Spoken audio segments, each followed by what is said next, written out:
Back to XRAY in the morning. That song made me feel like I was surfing in outer space, so good choice, guys. Yeah, that was like the perfect combo. It got a little eerie at times. That really threw me for a loop.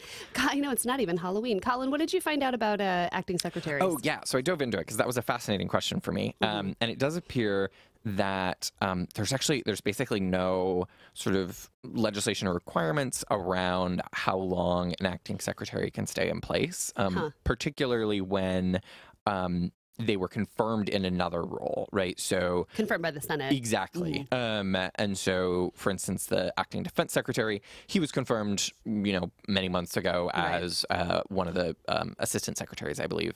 And the same is true for, I believe, Kristen Nielsen's successor. And so there's space for Congress. It's sort of believed to put limits on how long an acting secretary could sit. They could either put a time limit, they could refuse to allocate resources to a department until it has a permanent secretary. They have ways. They could do that sort of thing. And in the past, the Senate has pressured presidents who drug their feet. But none of that is really coming from the Senate. The Senate is very now we have bigger fish to fry. Yeah, and the Senate seems, as we saw with sort of the emergency order around the border wall, the Senate's fairly happy to abdicate their power to the president, which I don't just find disturbing on a partisan sense. I find more broadly disturbing. As you should. Yeah, but we'll see. That's why bother having a government that's set up to have checks and balances if those checks and balances aren't going to be totally used. Yeah, and I think we got a text and back on the Julian Assange story, and it reads, "It's interesting to note that Snowden is defending Assange, calling it a dark time for press freedom, yet Snowden is hiding in Russia. Last I checked, Russia isn't the country where press and civil liberties are by any means honored," which I thought was a good point on two fronts. Accurate. One, it was a good correction. I had been mixing up Assange and Snowden when I said that Assange had been in Russia. It's Snowden who's in Russia.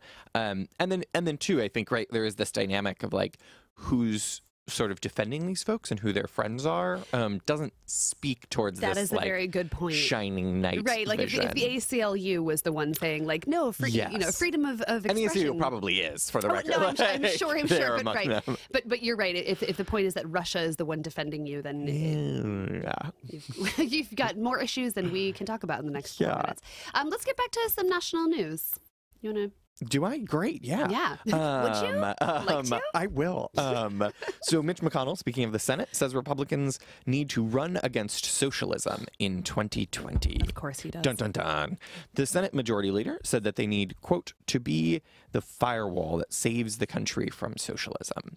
He said the GOP needs to take the offensive against Democratic proposals like Medicare for All and the Green New Deal. McConnell also said Republicans need to learn from their 2018 electoral losses and regain votes from women, college grads, and suburban folks. He says, quote, "We lost women by 4 points in 2014, about typical, in a successful year for us. We lost by 19 points in 2018, and we lost college graduates for the first time in my memory. That's not a path to political success." That's from Mitch McConnell. I was about to make a joke about the way to college graduates' hearts is to tell them that you're fighting against the evils of socialism, because college graduates are usually the ones that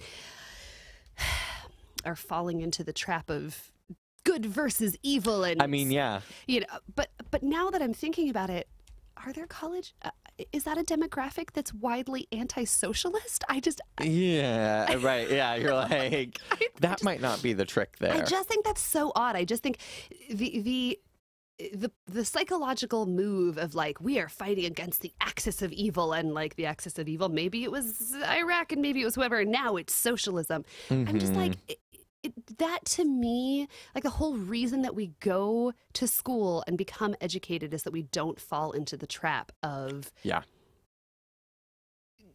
assigning this is the evil monster that we're fighting against. Yeah. And it also is worth noting that Mitch McConnell's memory is just faulty because and also that he looks like an evil turtle. Yeah, that Democrats actually took college grads in 2008 as well, though in every presidential prior to that, college grads went Republican. So yeah, in going back to 1988, which is the oldest data I have in front of me on that. I'm sure there's some really interesting political commentary there. Oh yeah, well, I mean, not the least, like college grads became significantly less like white doodly, yes. coming into the aughts, right? Like it probably started a little before that, but taking their sailboats right up to the exactly. It became far less a bastion of elite and far more accessible to folks of color and women. So, well, in a polar opposite story, presidential candidate Elizabeth Warren has proposed a new tax on corporate profit above $100 million. Sounds like socialism. Which I feel like maybe has something to do with Mitch McConnell's statement. Yeah. If if this proposal is passed into law, the new tax would raise an estimated $1 trillion with a T dollars over the next decade. Without loopholes or exemptions, 7% would be paid on profits over $100 million. This would be in addition to any other taxes allowed. The tax would be applied to profits earned domestically and abroad, preventing companies from offshoring their money. Oh, hey, Elizabeth Warren. Yeah. It's got way more interesting in my book. Warren said that the tax code is, quote, so littered with loopholes that simply raising the regular corporate tax rate alone is not enough, which, of course, it's littered with tax holes. Think about who wrote it. Mm-hmm. She also mentioned that Amazon, who paid no federal tax despite making $10 billion last year. Is that true? It is. It's a little wild. God. It's like every now and then we read a news story where I'm like, I'm just going to crawl under the table and take a nap. Under her plan, Amazon would have paid $698 million in taxes last year. Warren's plan is not likely to gain traction with Republicans controlling the White House and the Senate, but her plan could influence the political debate in 2020. A Gallup poll from last year showed that 66% of Americans think companies are paying too little in taxes. In 2017, Republicans cut the corporate tax rate from 35% to 21%. Well, but don't worry, they did it for the good of the people, who they're also working really hard. It's because they're trying so hard to get everybody health care. That's why the Republicans cut that tax. I mean, the 2017 one is funny, right? Because they also cut individual tax rates, but those are temporary tax cuts. These corporate tax cuts are permanent, and so you're kind of like, oh, okay, well, we see where the priorities are. Such a good job of draining the swamp. I know, yeah. It's there's no swamp anymore. They're just, the swamp animals are just roaming free. Nothing to hide in. Speaking of which, 4 Republican senators say that they would vote against putting Herman Cain on the Federal Reserve Board. Really? And Trump has not formally nominated Cain, but at least 4 Republicans are on record saying they will not vote to confirm him. If voting were held today, Cain would not have the support needed to be confirmed by the Senate. Republican Senators Kevin Cramer, Cory Gardner, Lisa Murkowski, and Mitt Romney are all saying no to Cain. The senators have spoken about concerns ranging from sexual harassment allegation to Cain's close ties with the Trump campaign. Well, those don't seem to be things that we are concerned about in 2019. I mean, yeah. We've glossed over them in every other respect, so why care now? I also just really struggle with, like, I don't know, there seems to be, is Herman Cain qualified to be the chair of the Federal Reserve? Like, is that a thing? Is that a serious question? I mean, a little bit. Like, I'm just sort of like, why are we talking about this? Like, this is a reasonable thing. I'm sorry. Are you stuck in 2015? Did you forget where we are now in 2019? So befuddled. Okay. Qualifications mean nothing. Oh my gosh. Drain the swamp. Okay. I know. Okay. Another national news: the son of a sheriff's deputy, which is a little known. That sounds like an insult. Like, no, you son of a sheriff's deputy. Like, there's something about that. The way that is it framed. Sounds like a little known Dusty Springfield song, but I like your joke better. Yeah, that works. The son of a sheriff's deputy has been arrested in a string of arsons. In the spring. In the spring. I'm sorry. We shouldn't laugh. This is actually really serious. No, you're right. I apologize. I'm laughing I'm with you. Myself being unable to pronounce words. The son of a sheriff's deputy has been arrested in a string of arsons at historically black churches. Over the past week in Louisiana, 3 black churches were burned. Now police have arrested 21-year-old Holden Matthews on 3 counts of burning a religious building. Matthews is the son of a sheriff's deputy. The sheriff of St. Landry Parish? That says sheriff, but do you know what that word? I'm not. I think it's sheriff. Sharif? Yeah, I think that's just a typo. I think apologize. it's the sheriff. My religious vocabulary is lacking. Said that the suspect's father did not know about the son's alleged crimes and was, quote, shocked and hurt to learn of the charges. It is reported that the deputy helped in his son's arrest. No motive has been discovered. Sorry. Do you need a motive? Yeah. The fires were started when the churches were empty and no one was injured in the fires, so that's a blessing at least. Each of the burned churches were in a rural area and served mostly black worshipers. The Deep South has had a legacy of arsons at black churches since the civil rights movement. Yeah, I'm actually really struggling with the sentence here. No motive has been discovered. Like, that just seems maybe to give not enough credence to sort of the history of how this has looked in the South. And like the motive seems incredibly evident and driven mostly by sort of white supremacist ideals. And even if it isn't, you still burned down 3 churches. Yeah, so. I mean, I think it's hard to conceptualize almost anything else there. But yeah, that's I'm glad he's caught and is being held accountable. Yeah, word. Should we talk about a little bit more national news? Yeah.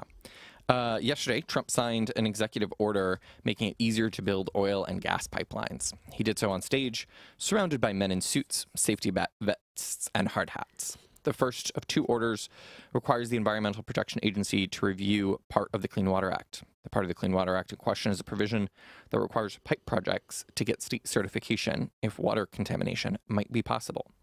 The first order also makes it easier to transport liquefied natural gas via rail. The second order gives the president exclusive powers to, quote, issue, deny, or amend permits for pipe projects that cross international borders. Trump said, quote, the president, not the bureaucracy, will have sole authority to make the final decision when we get caught up in problems. And he said he was ending, quote, war on American energy.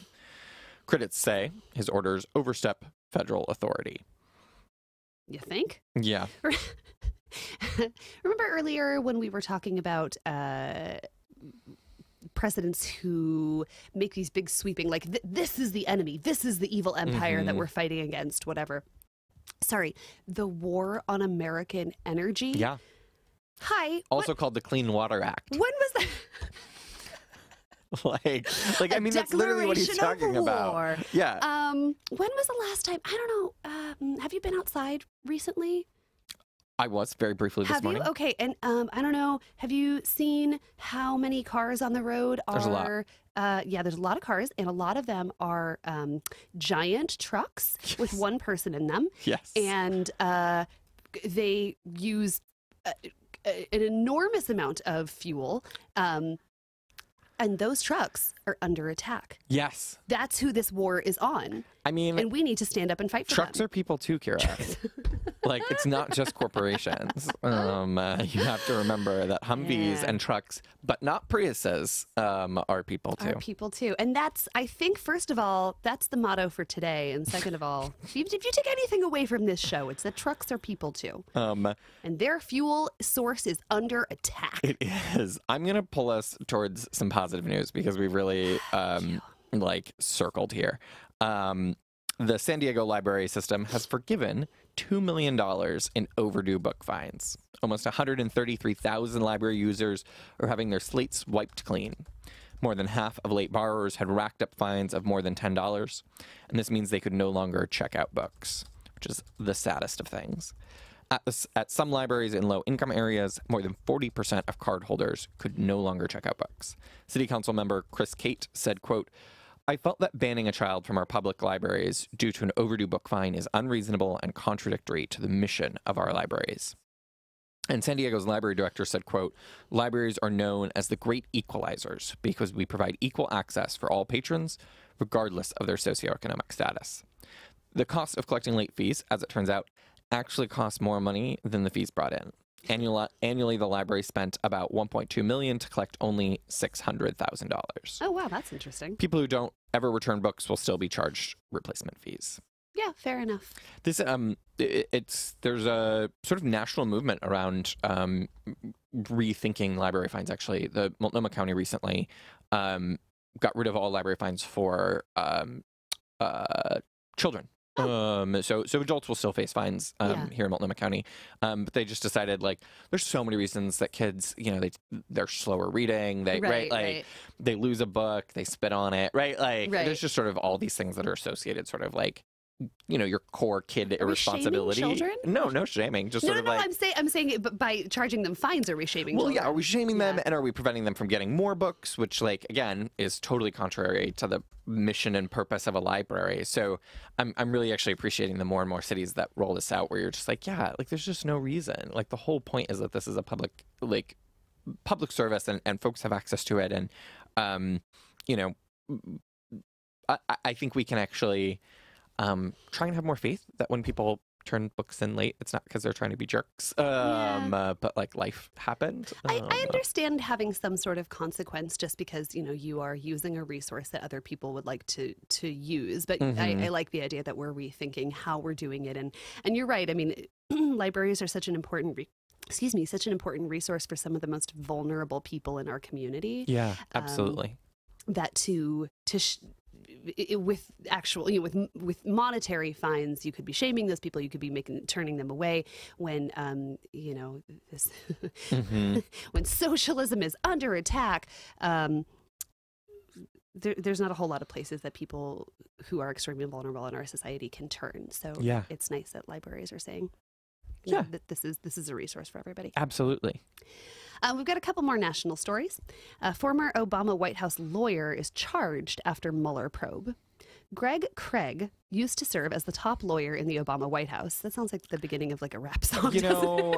My mom always said, "Don't trust a man with two first names." And is that real? Did your mom really say that? Yes. I think it was more just a comment about parents that give their children weird names. But don't trust the parents of somebody with two first names. But as soon as I saw Greg Craig, I was like, well, yeah, he's definitely doing something shady. Please tell us more. Oh goodness! All right. Well.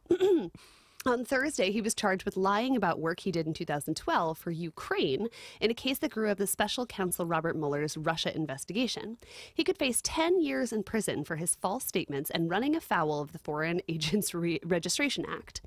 After leaving the White House, Craig worked on a legal review that helped vindicate a political enemy of Viktor Yanukovych, the Russian-aligned president of Ukraine at the time. Craig said that he will plead not guilty to his charges. I think it is worthwhile noting, that the special counsel is really sort of catching folks on both sides of the aisle. Greg Craig being perhaps the most prominent on the left that we've heard. In what consistently is perjury.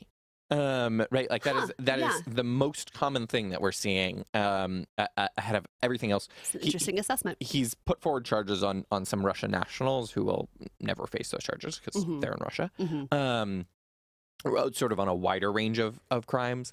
But for Americans, it has particularly Americans connected to government, it has overwhelmingly been perjury and lying and contempt of Congress and things like that. Right. And it just sort of, I think, seeing sort of the bipartisan nature of it makes me very cynical about our government. And were you not already very cynical about our government? Kara. Colin. I'm optimistic by heart. It's why I'm always late. I think the best. I hope for the best. And it's just really striking me that just the pervasiveness of sort of comfort with lying, even in sworn statements. It's an interesting point that, there's a reason why that whole narrative of we're going to drain the swamp and, Washington has become this really corrupt place resonates with people. There is so much. That's such a reality, and I think everybody recognized it. I think that part of the 2016 campaign narrative. Yeah. Was very, very true, but then there was just the unfortunate result of look at the person who's telling you they're going to drain the swamp, and maybe this isn't the best choice. But yeah, absolutely. I mean, I think what's been happening in the last couple of years is that all of these, we've become so attuned to corruption in the government. Oh, this person is contempt of Congress, is whatever. It's it just gets totally washed over, and we are left as citizens. We're just left with this feeling of the government does whatever it wants, and it's very rarely held accountable, or, and you're right. That's absolutely a bipartisan issue, both sides of the aisle. So Again, and it is. I always think about this. Like, I have to remind myself that, like, no matter, even though we're living through the weirdest era right now, the wonderful thing that's coming of it is that all of these things are coming to the surface, right? Mm-hmm. Totally. And we wash them out, drain the swamp. Yeah, exactly. That's the dream. We've got two more national stories before we head to break. Sure. So the first is the Pentagon has been tasked with finding housing for migrant children. So this is the Department of Defense. The Pentagon has approved a request to find and secure housing for about 5,000 unaccompanied migrant children through September 30. Acting Secretary of Defense Patrick Shanahan approved the request from the Department of Health and Human Services, but the petition doesn't require the Pentagon to actually house the children. The announcement comes one day after President Trump said his administration does not plan to separate families along the southern border. I don't think I understand. I think this is confusing, but because it's confusing. I'm wondering if it's sort of the Pentagon, the Department of Defense owns a lot of facilities. And so I'm wondering if it's related to that. We'll have to keep our ear to the ground on this one. For sure. I'm sure more information is going to come to light on this story. In a little bit more national news, Ohio has passed a bill to ban abortion after detection of fetal heartbeat. Interesting. Ohio's Republican-controlled legislature on Wednesday passed one of the country's most restrictive abortion laws. The law would prohibit the practice once doctors can detect the trace of a fetal heartbeat with an ultrasound, which can come as early as 6 weeks into a pregnancy. And for those of you who don't know, you can absolutely be pregnant for 6 weeks without even knowing it, without having a single red flag at all. This ban on abortion comes as a growing number of red states like Mississippi are adopting similar measures. The American Civil Liberties Union threatened to challenge the measure in court if Governor Mike DeWine signed the ban into law. Under the bill, physicians who violate the law could face jail time and a $20,000 fine from the State Medical Board of Ohio. Sorry, did we get in a time machine? Yeah, that's what it feels like. Luckily, it appears the governor has not yet signed the bill. So that's good. That's good. I mean, keep on top of these things. Call your senators. I mean, you can if you want to. This is not a call to action. You have the ability to call your senators. You do indeed. Colin, should we take a break? We should take a break. I always, after national news, I always need to take a deep breath. A cleansing breath. Do a little meditation, align my chakras. Absolutely. All right, cool. We're gonna take a quick break. We'll be right back. Stick around. We've got Cascadia news and some international news. If you're listening to XRAY in the morning with myself, Kira, and Colin over there, you can always text us 971-220-5979. We'll be right back. This is XRAY, where radio is yours.